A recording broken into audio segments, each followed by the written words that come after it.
5 months ago, I was asked to take on the role of Joint Special Envoy for Syria in order to seek peaceful solution to the crisis, an end to the killings of civilians, the human rights abuses, and a path towards a political transition. I accepted this task, which some called Mission Impossible, for I believed it was a sacred duty to do whatever was in my power to help the Syrian people find a peaceful solution to this bloody conflict. The severity of the humanitarian cost of the conflict and the exceptional threats posed by this crisis to international peace and security justify the attempts to secure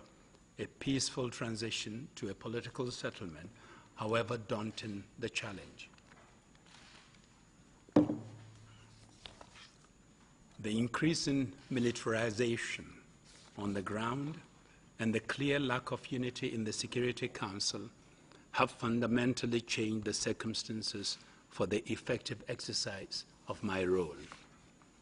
Yet, the bloodshed continues, most of all because of Syrian government's intransigence and continuing refusal to implement the 6-point plan, and also because of the escalating military campaign of the opposition, all of which is compounded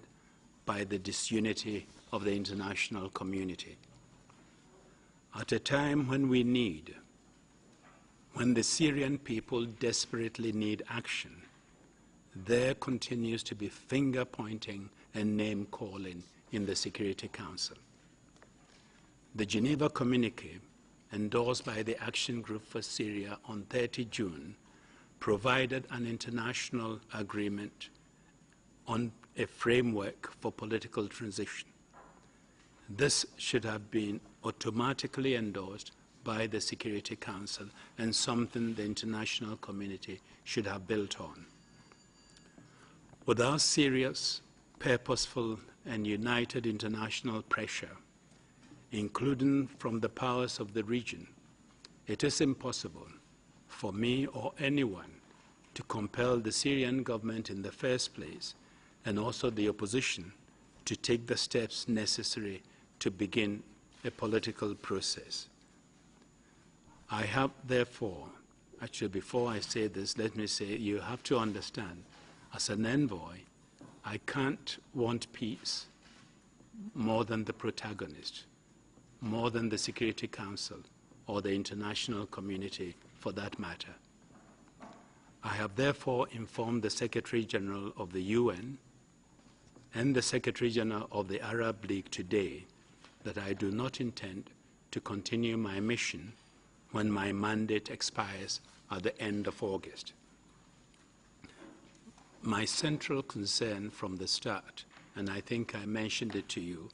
has been the welfare of the Syrian people. Syria can still be saved from the worst calamity if the international community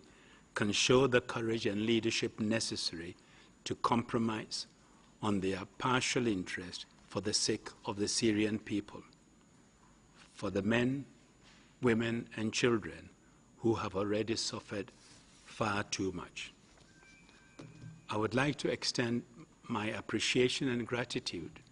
to both the Secretary Generals of United Nations, Ban Ki-moon, and Secretary General El Arabi of the Arab League for their unflinching support and the grace and cordiality